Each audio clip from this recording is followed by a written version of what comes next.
Laurie Huston's News for the Heart is dedicated to helping you give a voice to your own soul.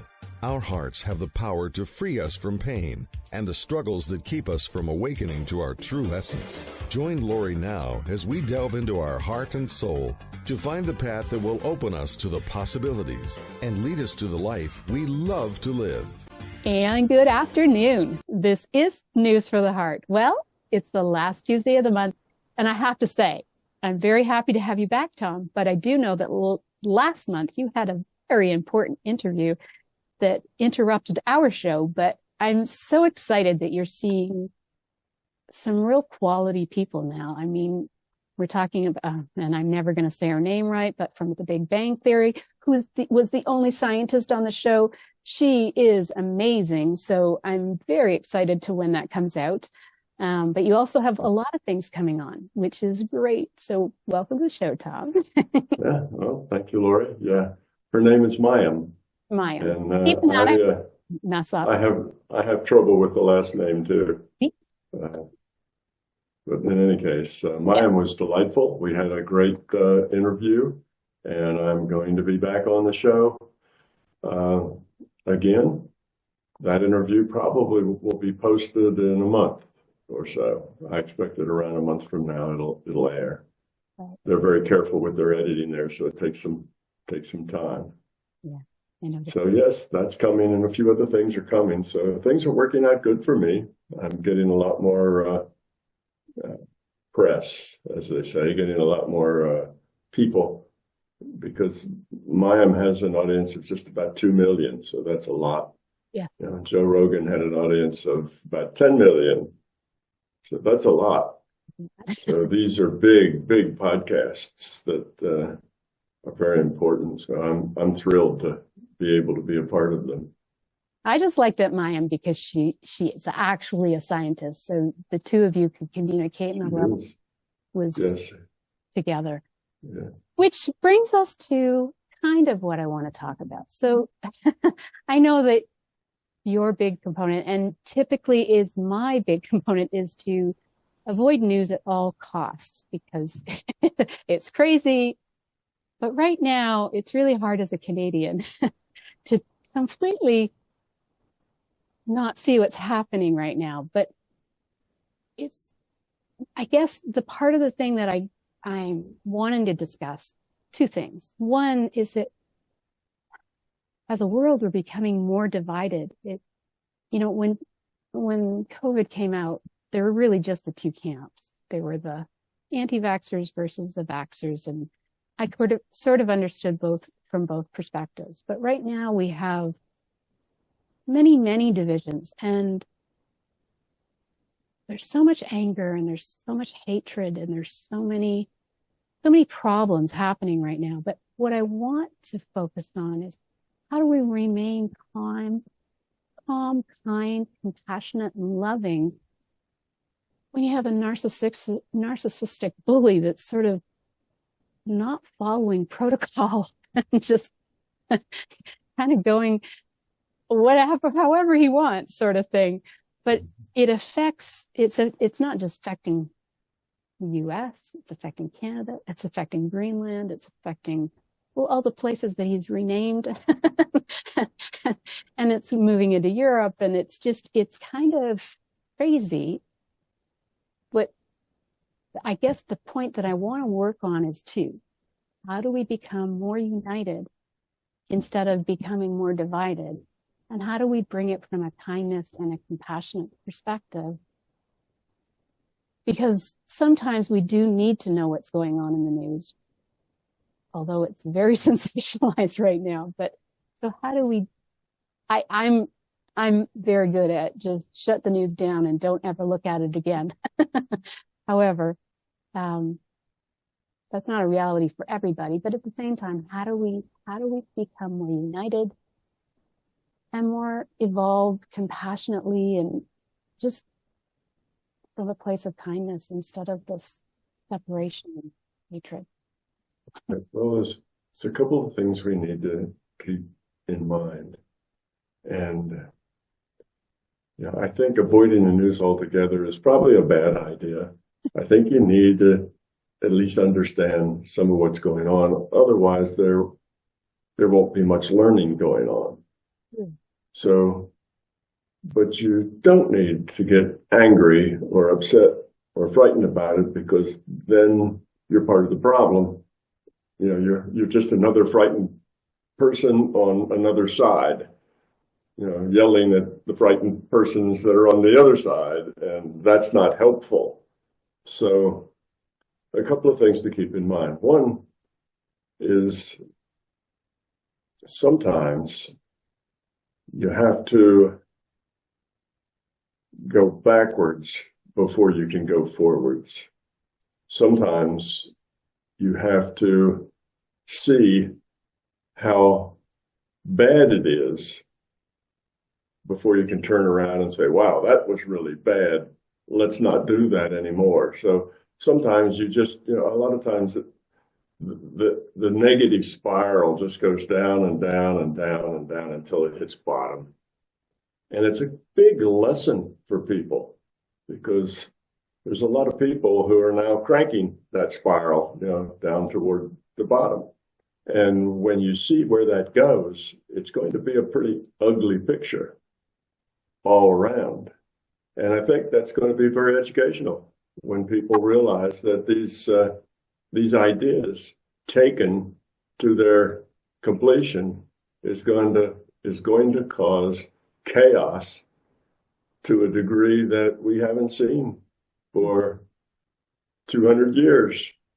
You know, really going to crank up the, oh my God, what are we doing? Why are we doing this? So sometimes lessons just have to be that way. You just can't convince people that the direction that they're in is dysfunctional until you actually go in that direction and you see the dysfunction. And then that will leave a big impression. So it could be we're just generating a very big lesson that needs to be learned now, and we'll come out the other end wiser, more united, more understanding. And so that's one way to look at it.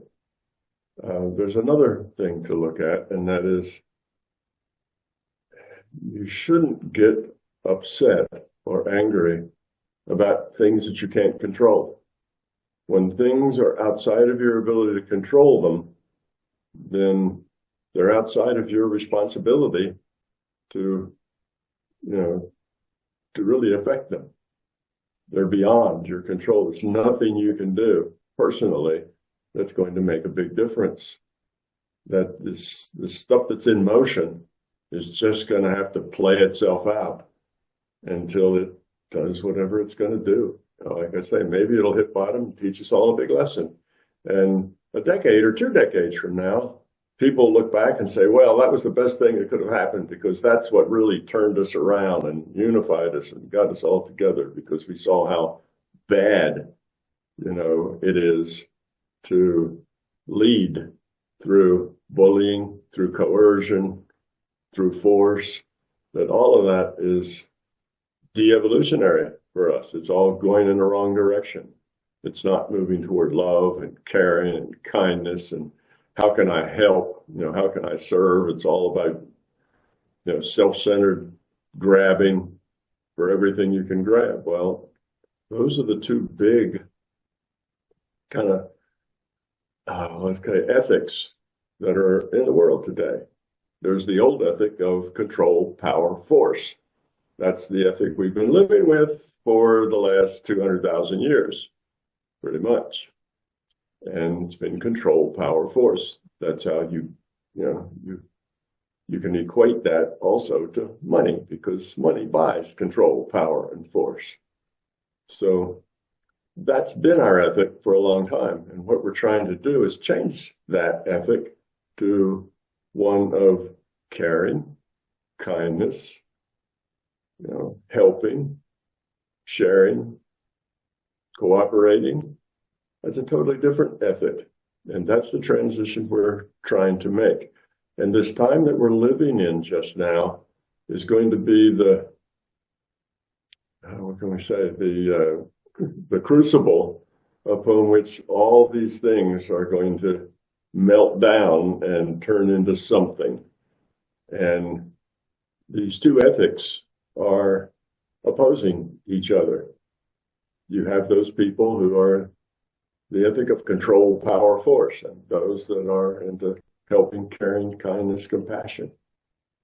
And there's a collision now between those people who are control, power, force people, which is really the way humanity has been for most of its existence. It's only been in the last few centuries that we've made steps away from that, with things called participatory, democracies and things that weren't just control, power, force. And they tended also to kind of turn into control, power, force, even though they weren't supposed to be, because that's the attitude that the people had, so even our efforts toward the kindness, caring, and cooperation got perverted into control, power, force, because that's the way most of us think. That's the way most of our lives are run. If you go to work, your boss has the control and the power, and his boss has control and power over him. It's a hierarchy of who controls and has the power, who can use the force against who. So our whole structure is control, power, force. That's also the ethic that you get with materialism. Materialism is you trying to grab as much and get as much out of what's out there, which means the environment and other people. So it's like you against the world. So if you can, gather more power, you're the dictator or you're the billionaire or whatever, then you succeeded. That's considered success. Instead of success is how caring and how much you contribute to the whole. So that's a different measure of success. So our culture, and mostly world culture, is materialistic. That's kind of the Western culture that is spread over the whole world now. And with that materialistic viewpoint comes the viewpoint of control, power, and force. It's about products. It's about money. It's about power. The governments are about power. The governments aren't really focused on optimizing the social system. They're focused on power. So we're just seeing the end result of a very negative, but historically, it's the historical point that we've taken of control, power, force. So it's coming to a head now. But we've grown up enough that many of us, most of us probably know better. We know that isn't really a good place to be. Control, power, force has never delivered anything to humanity other than more control, power, and force. And it's only been, like I say, the last few hundred years that we've even taken, let's say 500 years, that we've taken steps away from that ethic. So that's one thing. You have this dominant control, power, force ethic that's in our population, not just governments and police forces and the law, but it's in our whole population. We're like that. We want to control the world. Most people spend most of their energy trying to control what happens next, control their future. I want to control my children to make sure they grow up and become professionals and, this and that. So I put them in the right schools. I force them to study. I do all these things because I'm trying to control where they end up. I'm trying to influence that as much as possible. Husbands and wives try to control each other.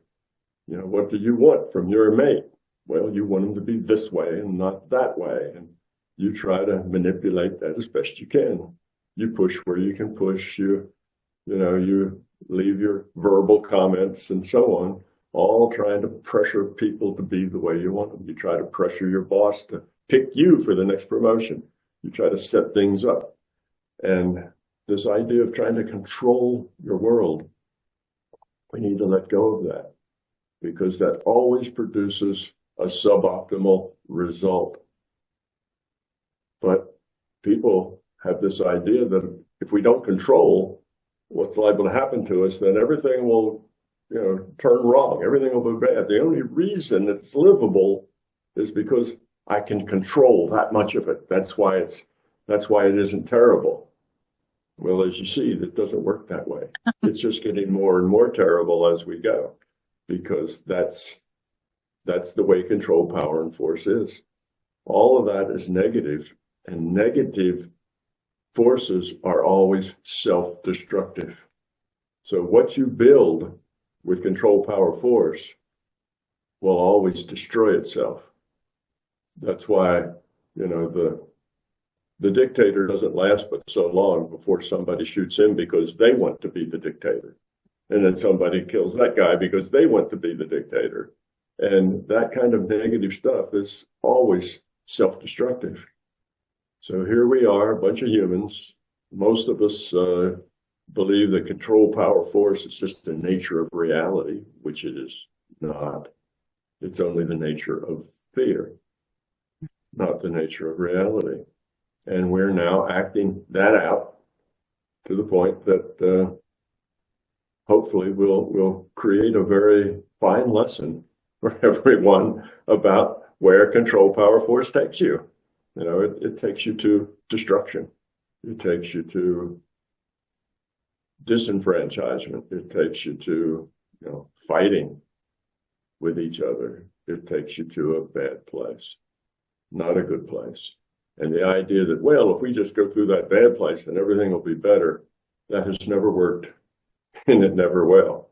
You're not in a better place. The use of control, power, and force to get to a better place always backfires. Even if you do have that $1 billion that gets you a lot of control, power, and force, you're probably still a very unhappy, unsatisfied, miserable human being, because you can't make happiness. Happiness is a result of a well-lived life, and a well-lived life is a life of kindness and consideration and caring. That's what brings happiness. Love brings happiness. You can't force the world to make you happy. Happy is a result of you doing the right things for the right reasons. So that's two things. One, you don't get too wound up about the things you can't control. You just have to let them work themselves out however they do. People will do what they do. Secondly, we may have to go deeper into control, power, force before a whole lot of people see the result of that. Where does that go? Does life suddenly get better for all of us? No, it won't. It'll get worse for most of us. It'll get better for just a very small minority, and it'll get worse for everybody else. So those are a couple of things to keep in mind. But what about, people's personal, feelings and their attitudes, and how do you stay calm and not get caught up in the anger, not get caught up in the being upset, being frightened, and in the fear, not get caught up in it? Well, if you can see it as this big thing that's evolving and growing, and it has to go through all sorts of things. It's learning, it's evolving, and the way you learn and evolve is you try things, and if they don't work, you try something else. And the thing that doesn't work eventually goes away. That's evolution. So things that can't really, in our physical world, if they can't survive and reproduce, they disappear. In the consciousness world, if they don't move toward lower entropy or move toward becoming low, they eventually self-destruct and go away. So you have this big organism called humanity. And this humanity is growing toward love, or it's evolving toward love, or it's de-evolving toward control, power, and force. This thing is going to do whatever it does based on the quality of humanity. What's the quality that we have? If our quality is very low, well, we'll probably, have to do some very negative and destructive things first before we look at that and reject that ethic. Eventually, we will turn out to be a society and a species that is based on caring and consideration and love. That will be the dominant thing, but we're not there yet. And what we have to go through to get there is in front of us. That's called the future. So this is a part of it. So I think in my mind, what's going on is that we have been moving steadily toward evolving, toward being more caring and more considerate of other people. And we've made a lot of progress socially in that.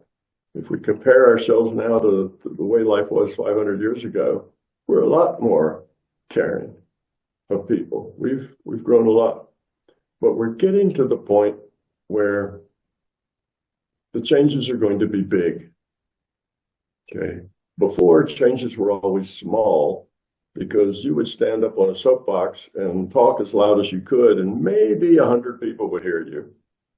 And big things didn't spread all over the world and do that kind of thing. Well, it's not like that now. Now you get up on a soapbox called the internet, and billions of people can hear you.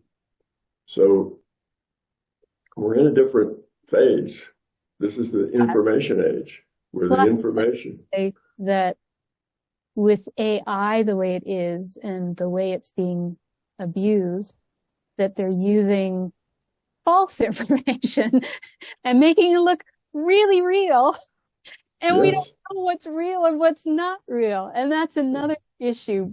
But it's definitely connected, because you can look up, like, if you have a certain perspective, you can find that perspective and you go, yeah, this is the truth.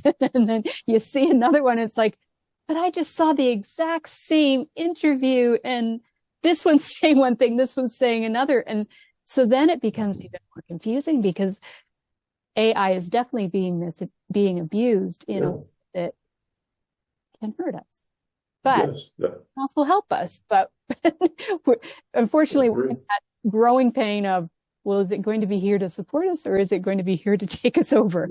But that's part of the evolutionary process. Every new technology comes with a light side and a dark side. Right. So you had, remember the Industrial Revolution, where we just first started, mass producing things, which made them a lot cheaper and more plentiful. And they were taking children and chaining them to the machine so that they would come, otherwise they're liable not to come back tomorrow. And you needed somebody there at that machine, because that machine fed another machine, that fed another machine. So small hands and So, there was abuses that were made, because in that time life was cheap. And you abused people because you had more control, power, and force than they did. And no internet. So now we have, every time the technology grows and has more and more reach. See, before the Industrial Revolution, like I say, you could maybe talk to 100 people if you had a real strong voice, but that's it. And it didn't go out on the airwaves. It didn't go out on the radio. There wasn't any TV. So there was only but so much any one person could do, or even any group of people. And that things would happen internationally was just unthought of, that was just impossible. But then you get, the Industrial Revolution, and that creates a whole lot of stuff that's very convenient. You throw your dirty clothes in a washing machine and push a button and come back and they're clean. That's nice. You don't have to get down to the stream and pound them with rocks. That's a really big advantage. But on the other hand, it also brought a lot of abuses. And those abuses, some of it was good, but some of it was bad. You had people who had a lot of power, control, and force, abusing other people. So then you had this bifurcation of the society. You had the very rich and you had the very poor. And you had very little in between. So then in the past 200 or 300 years, we developed a whole new concept about a middle class, and that floated everybody's boat up a little bit where it took place. So all technologies have a light side, a good side, and a bad side.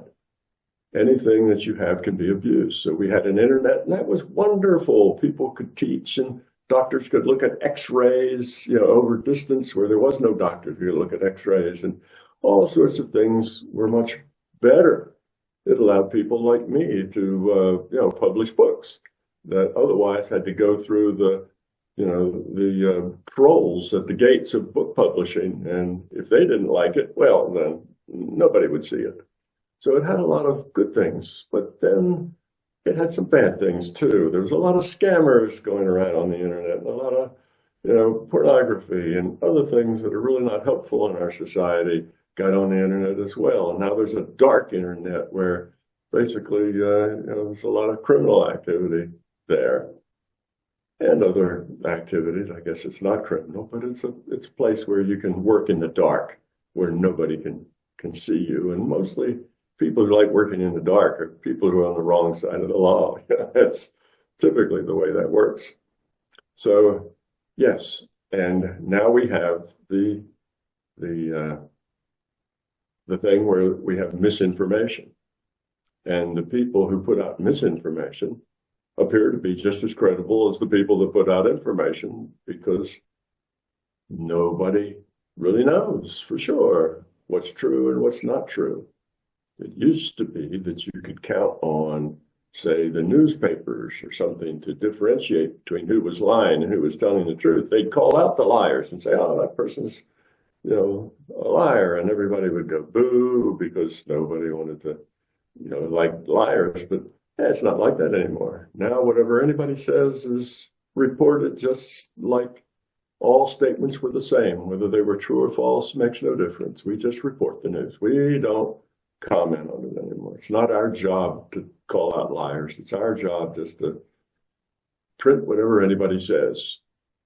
That's called freedom of speech, but it's not really freedom of speech at all. What it does is gives the liars the equal voice, and the internet has done the same thing. We have no censorship of the internet. Well, that's good. We don't want censors. On the other hand, you have to deal with misinformation and all the trouble that comes from that. So that's a new technology. We haven't dealt with it yet. It's new. We just had this problem in the last 20 years, 25 years, that's all. And we as a culture have yet figured out how to deal with it. How do we decide what's information and what's misinformation, and who gets to decide that? You see, it's a big problem and needs to be solved. But so far, we've come up kind of empty-handed on how to do that. So we just stick to what we know, which is report everything and let the people figure it out themselves. But the people can't figure out big things like, the economic process and banking, and all this stuff is very complicated now. It's not simple like it used to be. Used to be, everybody could kind of figure out how everything worked. But now there's so much complexity to it that the average person doesn't have a clue how anything works anymore in the big picture. How do things work? How do governments work? How does banking work? It's very complicated. You have to hire a lawyer, just to even buy a house. It's not like it used to be. These people would hand you money, the other people would hand you the keys to the house, and you walk off. But now it takes a lawyer and a month or two worth of processing to get to the place that you can even buy a house or anything else. It's a very complex society that we live in, and it's getting more and more complex. So fewer and fewer people really understand how things work and why they work that way. Which means if you're a liar, well, you've got a whole lot of confused people out there. You can say whatever you want, and there'll be a fair number of people that will believe you. Well, that's a liar's paradise. Mm-hmm. So that's where we are. that's where the new information revolution has taken us in the last 20, 30 years that it's been around. And we haven't dealt with it yet. So this may be this, what we're coming to now, the chaos that you're talking about. The world now has probably more chaos in it than it had for, 200, 300 years. You have to go back a long time before you find things as chaotic worldwide as they are now. Well, I'd say yeah. World, I mean, we're the similarities that they're making between Trump and Hitler are a little bit scary, but yes, but we wouldn't have been, we weren't aware of what Hitler was doing because we didn't have the internet. We barely had, but we mean radio, right? So it's like, exactly. Well, yeah.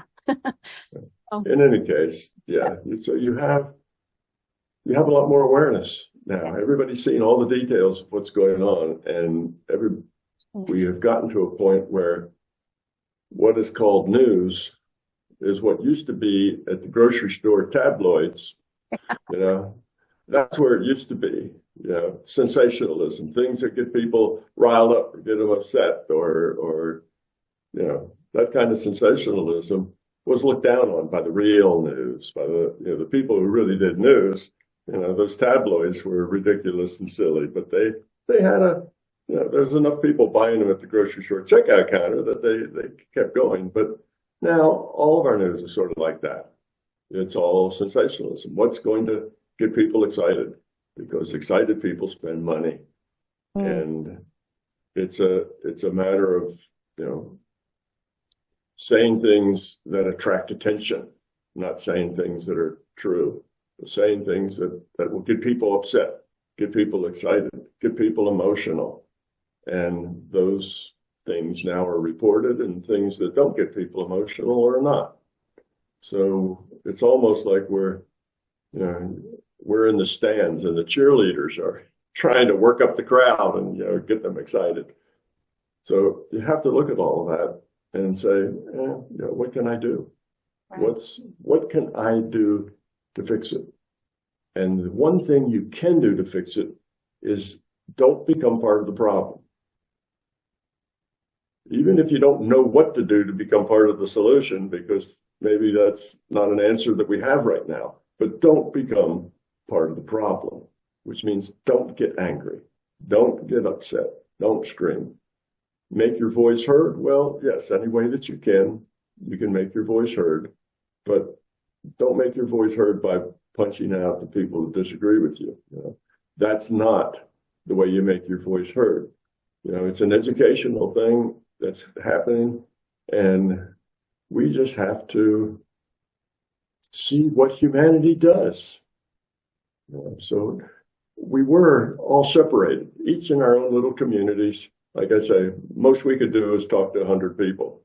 Well, now it's a world. Now there's humanity out there, and humanity is watching what's going on. And for the most part, I suspect humanity is aghast. Humanity is, what's happening here? Why all the chaos? This is not good. So most people probably see that. But I don't think they've learned the lesson yet.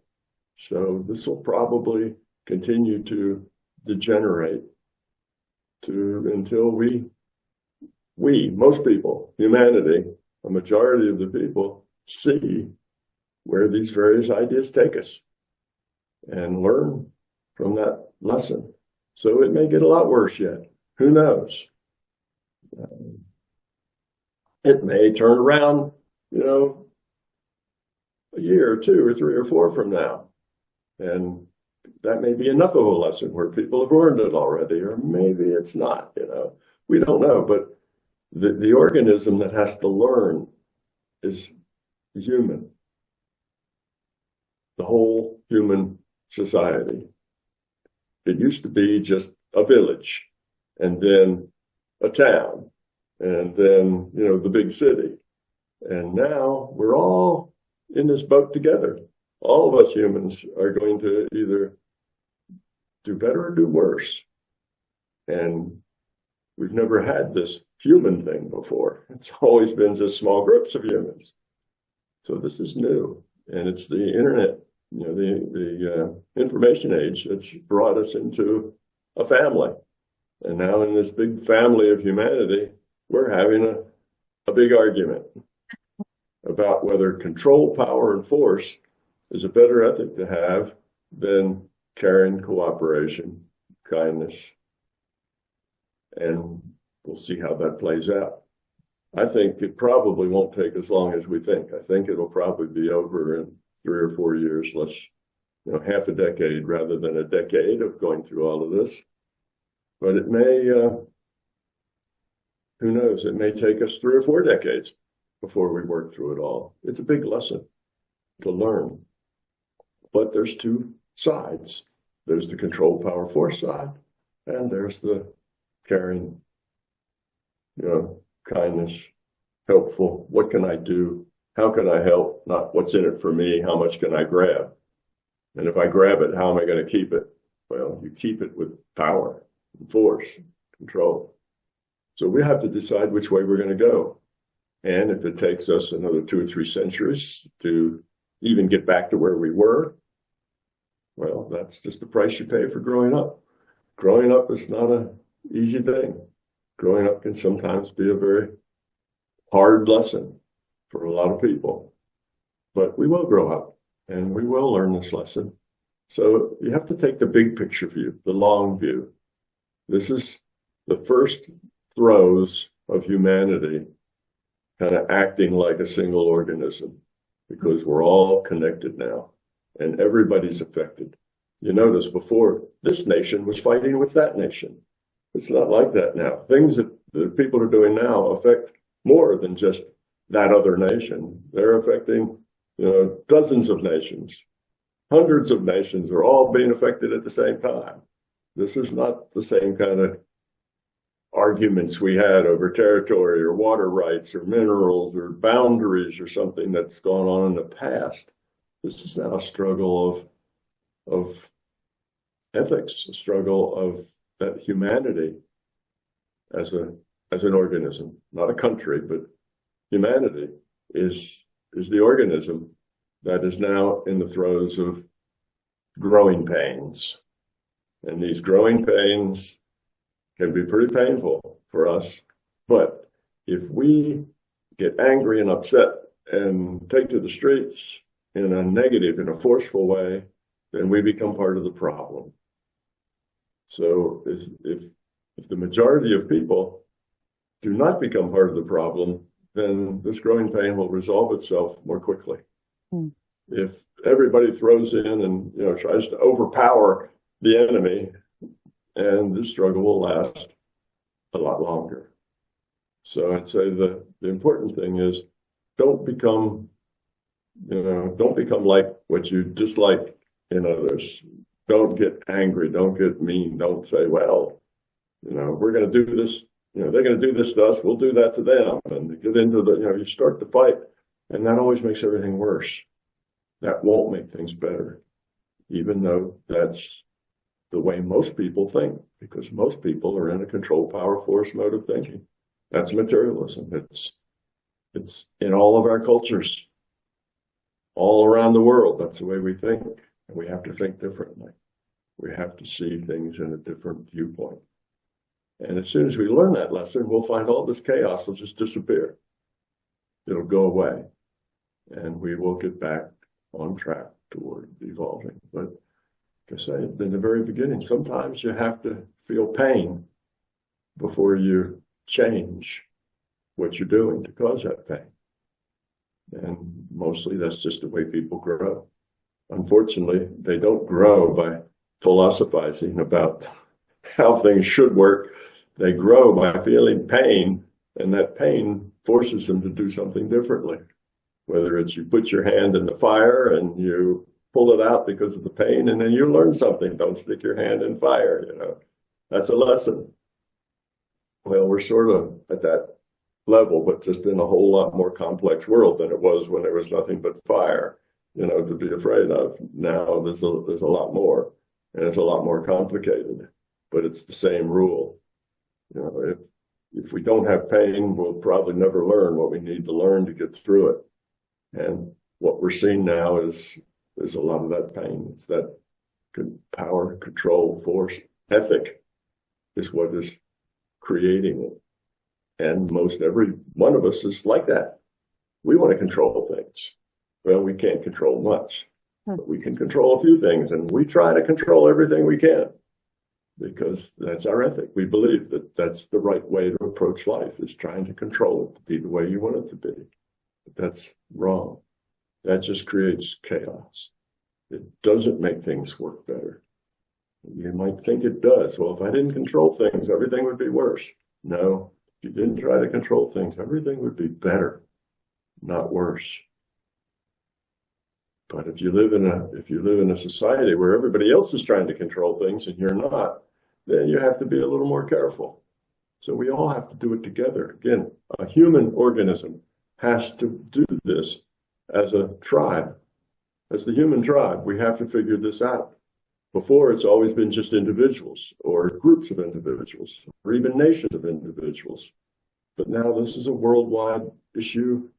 And even though there are nations who are forcing, this dysfunction, still, it's a world issue now because there are lots of people out there who will do what they can to further the control power force because they have power now and they want to keep it and they want more power. You see, so it's up to us, each individual, to not be part of the problem. And that's probably about as much as we can do right now. Being part of the solution is just talking to other people and encourage them not to be part of the problem. Encourage them to be kind and caring. And if we can do that, then this dysfunction will stop and we'll go the other way. But I don't expect it to turn on a dime because the human organism is a big organism. So when it has a growing pain, it's a pretty big pain. It's not just a pain in a particular country that's being nasty to its neighbors. This is bigger now. This is a pain in the whole human tribe that we're going through collectively. And it's going to be a big pain, and it's going to cause a lot of dysfunction and high entropy among tens of millions, hundreds of millions of humans are going to pay the price of this. So it's not going to be pretty, but it's something I think we have to go through or we wouldn't be going through it. It's a lesson we have to learn, and we learned it already. We wouldn't be doing this. So that's kind of the big view of it. It's there. You can't change it. You have to let it work itself out however it does.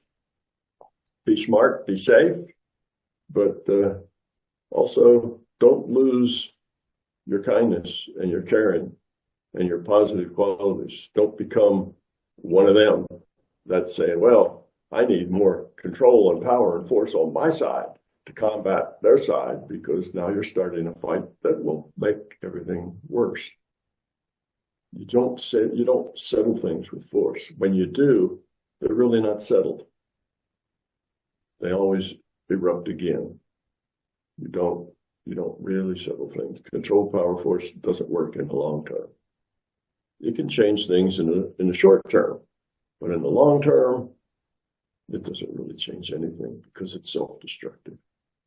You might have built up a strong power base with control power and force, but that power base will destroy itself. It's just the nature of negativity to do that.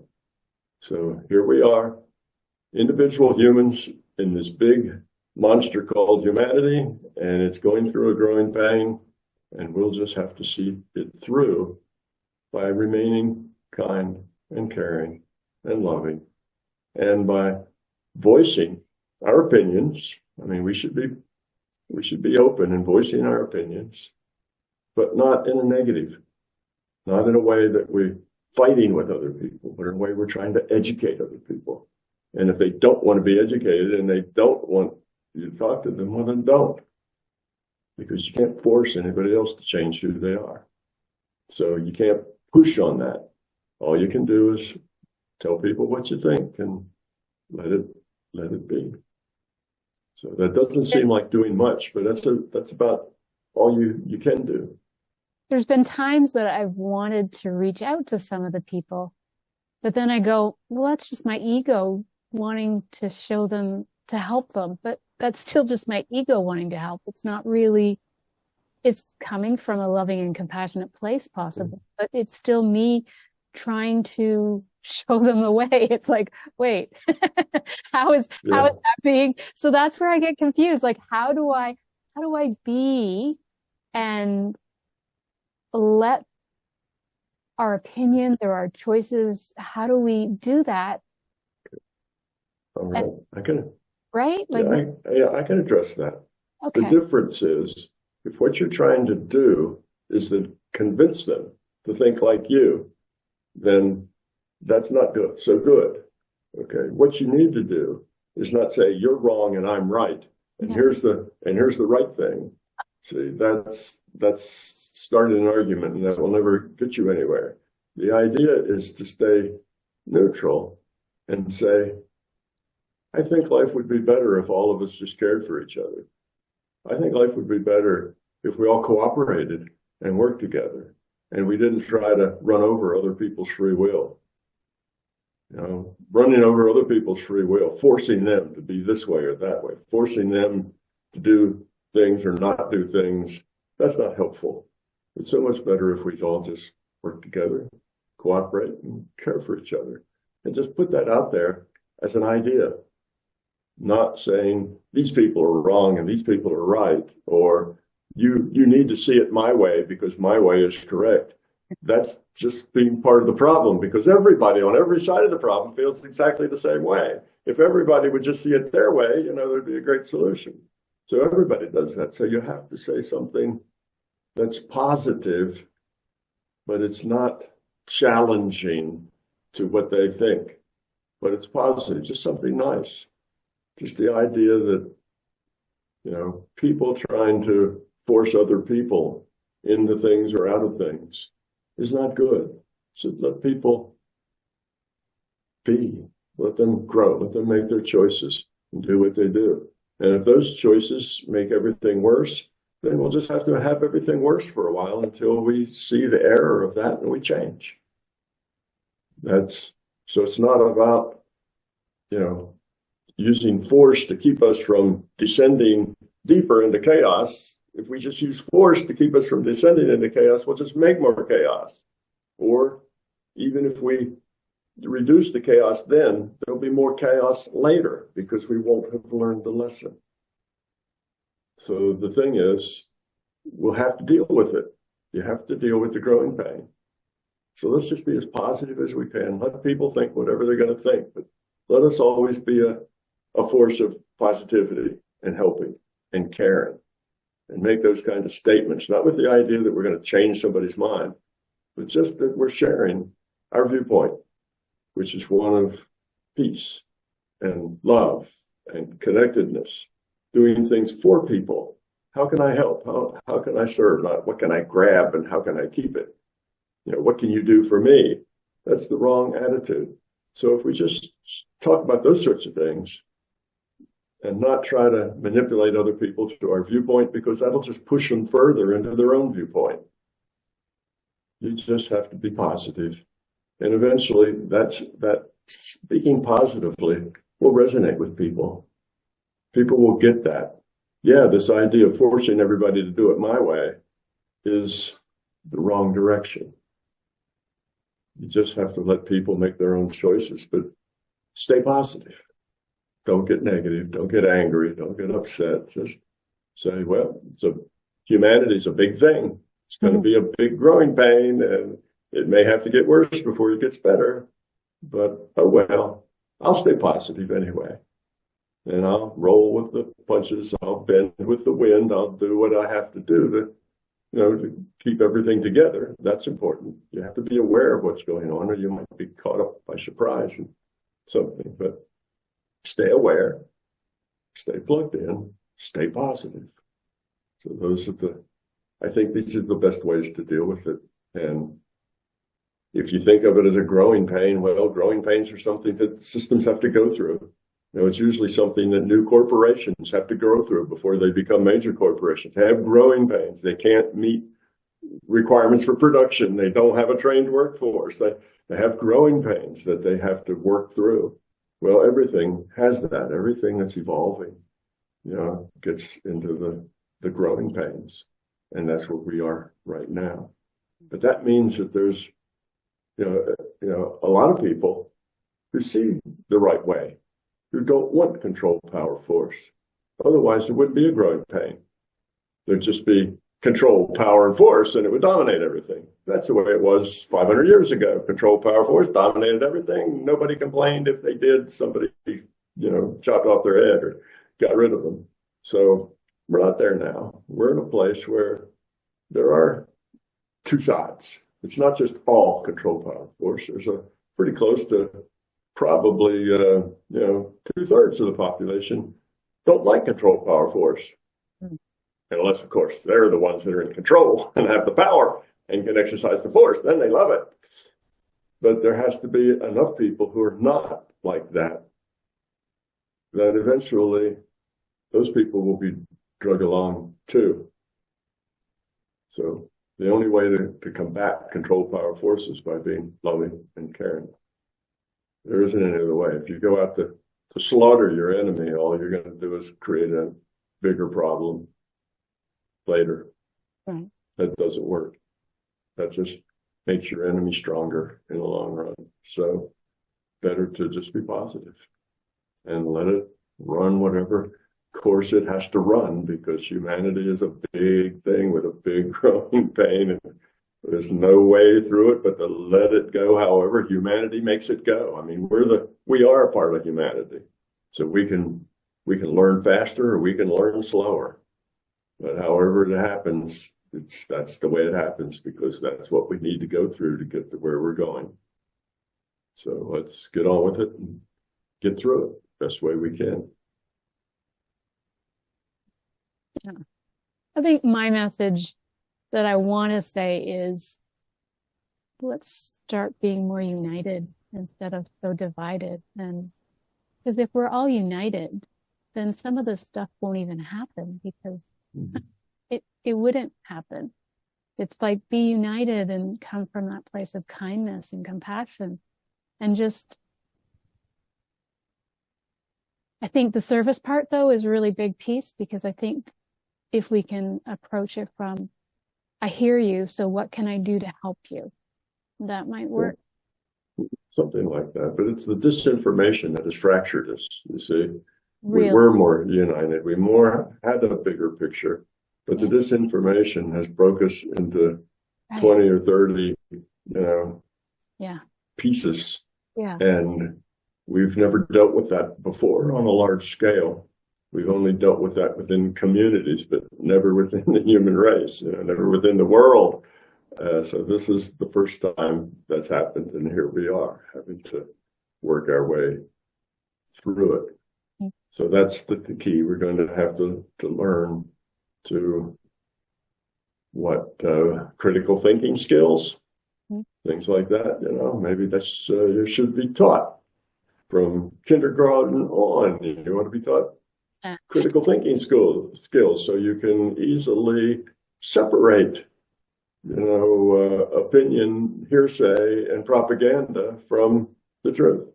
Well, we don't have any of that. We've never done that because basically the systems at large would like to keep us in the point that we're easy to control.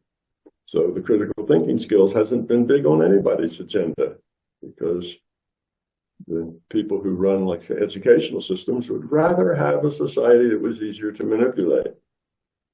So maybe we'll grow up. That'll be one of the things we'll start. Maybe the kids that are now in kindergarten will learn those skills, and maybe they'll use them, 20 years from now, 30 years from now.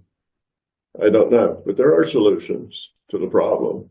If people really had good skills in critical thinking, then all the misinformation wouldn't have worked very well.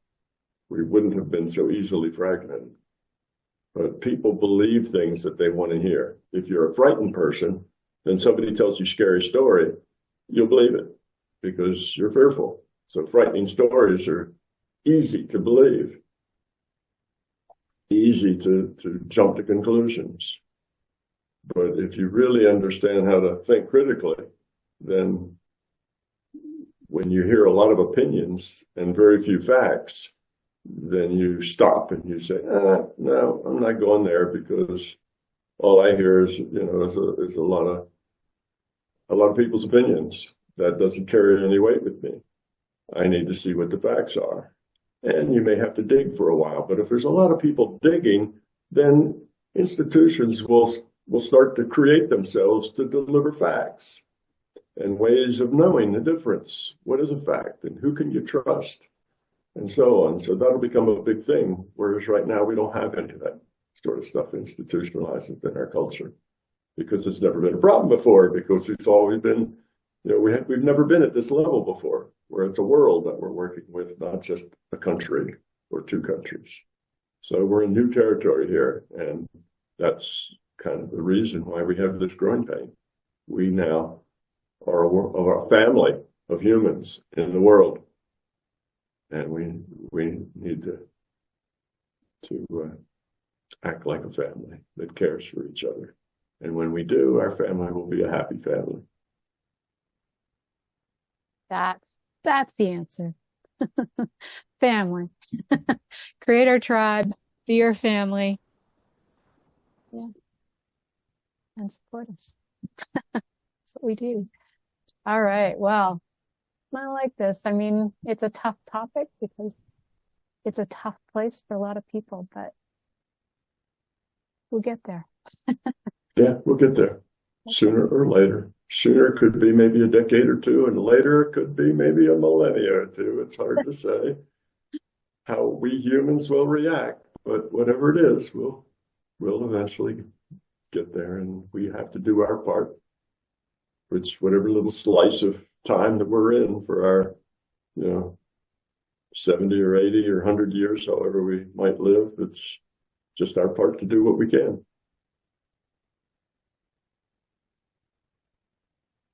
Well, you've been listening to News for the Heart. We've been getting the heart of what matters with Tom Campbell and chaos, control, force, Right. kindness. Yeah. Don't worry so much about the chaos in the world as the chaos inside yourself. Mm-hmm. Yeah. Tame that chaos first.